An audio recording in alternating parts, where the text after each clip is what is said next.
आज आप लोग यहाँ अपने मध्य प्रदेश स्टेट में विधानसभा के लिए हो रहे आम चुनाव में अपनी पार्टी के उम्मीदवारों के समर्थन में मुझे सुनने के लिए यहाँ इकट्ठा हुए हैं, तो उसके लिए मैं आप सभी लोगों का हार्दिक दिल से आभार प्रकट करती हूँ। और मैं सबसे पहले अपनी पार्टी के संबंध में ये कहना चाहूँगी कि हमारी पार्टी ये चुनाव आपके मध्य प्रदेश की अधिकांश विधानसभा की सीटों पर पूरी तैयारी व दमदारी के साथ लड़ रही है। अर्थात हमारी पार्टी ने इस चुनाव में यहाँ केवल बोलबाला गणतंत्र पार्टी को छोड़कर अन्य किसी भी पार्टी के साथ किसी भी प्रकार का कोई भी चुनावी समझौता आदि नहीं किया है। इसके साथ ही हमने बीएसपी से जुड़ने की तादाद को ध्यान में रखकर फिर उसके अनुपात में भी यहाँ सर्व समाज के लोगों को लेकिन हम सो रहे विधानसभा में आप लोगों का ध्यान अपनी पार्टी बीएसपी को कामयाब बनाने के लिए कुछ जरूरी बातों की तरफ दिलाना चाहती हूँ। और इस संबंध में सबसे पहले मैं आप लोगों को ये कहना चाहूंगी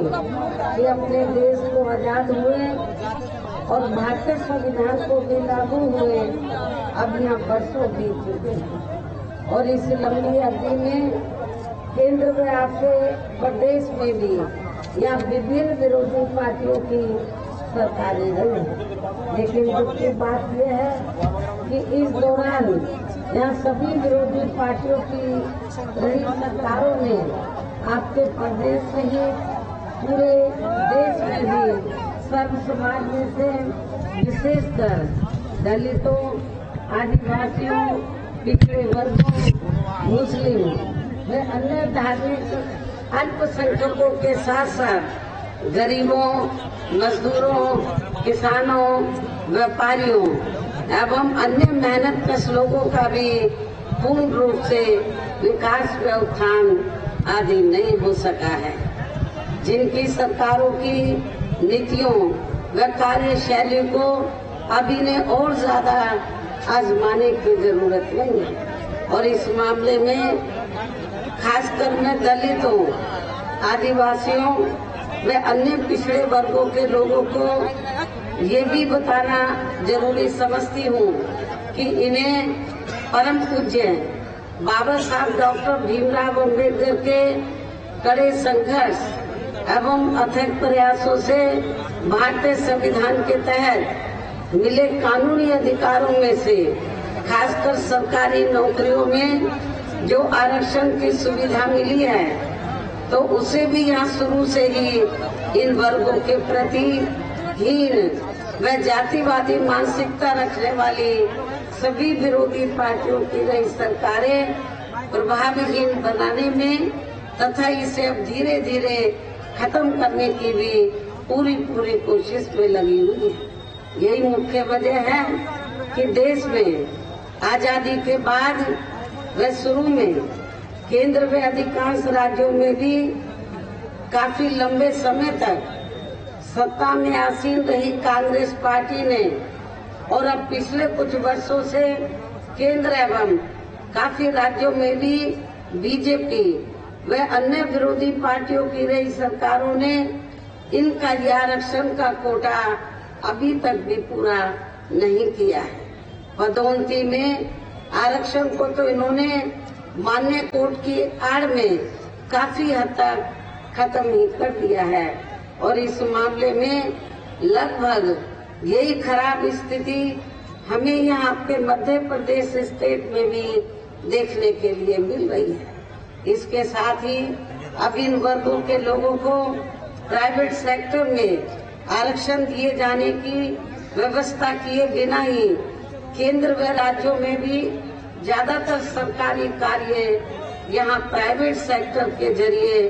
देश के अधिकांश बड़े बड़े पूंजीपतियों व धन्ना सेठों को ही दिए जा रहे हैं, जिसके कारण अब पूरे देश में इन वर्गों के लोगों को आरक्षण का बहुत कम ही लाभ मिल पा रहा है। और इससे अब पूरे देश में दलितों व आदिवासियों के साथ साथ अन्य पिछड़े वर्गों को भी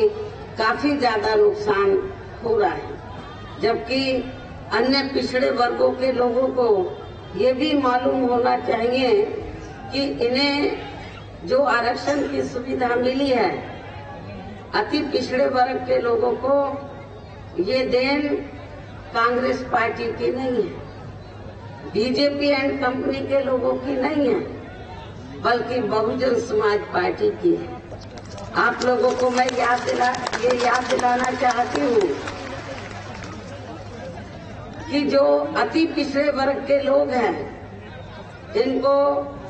SC ST की तरह आरक्षण दिलाने के लिए हमारे लोगों ने बहुत पहल की, पार्टी ने बहुत पहल की। मंडल कमीशन की रिपोर्ट आई इसको लेकर, केंद्र में कांग्रेस पावर में थी, लेकिन कांग्रेस ने इसे लागू नहीं किया। आज जो कांग्रेस पार्टी के नेता ये बढ़ चढ़ के बात कर रहे हैं कि जातीय जनगणना होनी चाहिए,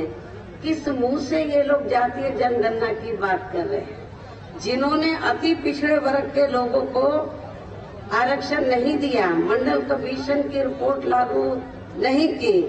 तो वो जातीय समीकरण को जातीय जनगणना की जो बात कर रहे हैं वो केवल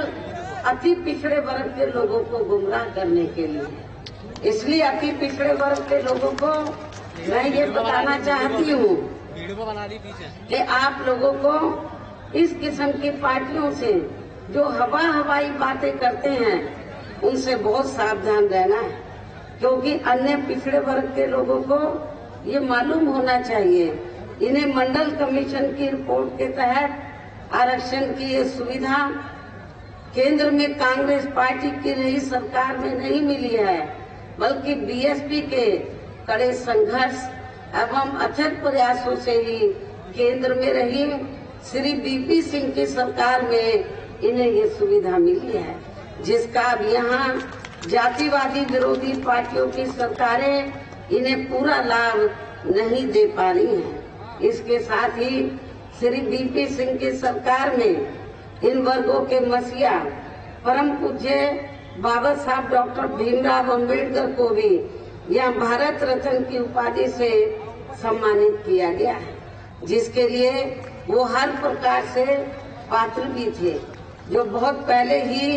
इनको ये सम्मान मिल जाना चाहिए था, जिसके लिए विशेषकर कांग्रेस पार्टी प्रमुख तौर से जिम्मेवार व कसूरवार भी है। इससे इन वर्गों के प्रति इस पार्टी की हीन व जातिवादी मानसिकता साफ झलकती है, जिसमें फिर इनके कर्मा को, यानी कि जिस कांग्रेस पार्टी ने फिर इनके कर्मा को आगे बढ़ाने वाले व हर मामले में समर्पित व्यक्तित्व मान्यवर श्री कांशीराम जी के देहांत होने पर केंद्र में रही इसी कांग्रेस पार्टी की सरकार के चलते एक दिन का भी इनके सम्मान में राष्ट्रीय शोक घोषित नहीं किया गया था, जबकि उस समय केंद्र में कांग्रेस पार्टी पावर में थी। यहाँ मैं इन वर्गों के मामले में ये भी कहना चाहूंगी, केंद्र द्वारा अभी हाल ही में देश की लोकसभा व राज्य विधानसभाओं में महिलाओं को जो 33% आरक्षण देने की व्यवस्था की गई है, तो उसमें SC ST व OBC वर्गों की महिलाओं को अलग से कुछ भी आरक्षण नहीं दिया गया है।